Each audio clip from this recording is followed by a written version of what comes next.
Ako si sa dozvedel, že budeš otec? Tak z tehotenského testu.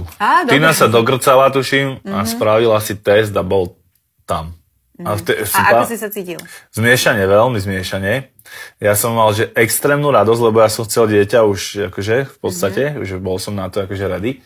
A zároveň som mal takú tú halu, že či to zvládnem, lebo som vlastne, áno, my sme vlastne s Tínou boli od začiatku spolu tak, že ona už bola na materskej. No. A vlastne pokračovala ďalšou, pokračovala vlastne ďalšou materskou a my sme mali vlastne naraz, že bábetka, lebo Leo a pol, keď sa mala narodila. No jasné, to bolo proste, že ja som sa s nimi dal dokopy, keď mal Leo, že 8 mesiacov tuším, takže on ešte v podstate ani nesedel sám. Čiže sme mali naraz 2 malé bábetka. Tina vlastne už bola zárobkovo nečinná, vlastne celú dobu, čo sme spolu boli, že mala vlastne 2 projekty len.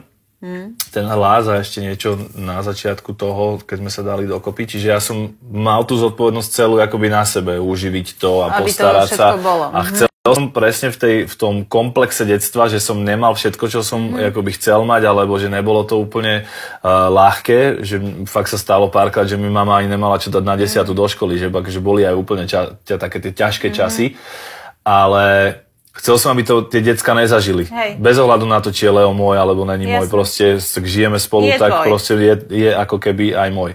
Čiže tento faktor bol taký, že že dám to, no ale vždycky som sa proste, možno aj to je ten bod, kde ma to tak posunulo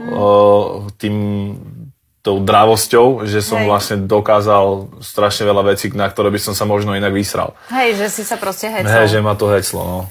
Dobre, a keď ti Tina teda povedala, alebo zistili ste, že je tehotná, tak myslel si, že to bude chlapec alebo dievča? Ja som strašne chcel babu. Ja som chcel babu. Extrémne som chcel babu, lebo bola taká reklama na T-Mobile v telke, kde došiel otec pre dceru do školky a niečo sa bavila ona so spolužiakom a tak sa obrátila na svojho otca, že cacino. A tak zlato to strašne povedala, že ja som sa vždycky pri tej reklame úplne roztopil. Ne, to zase akože nepreháňame, ale vždycky som bol, že úplne hotový z toho, že potrebujem mať takúto akože, že cacino doma.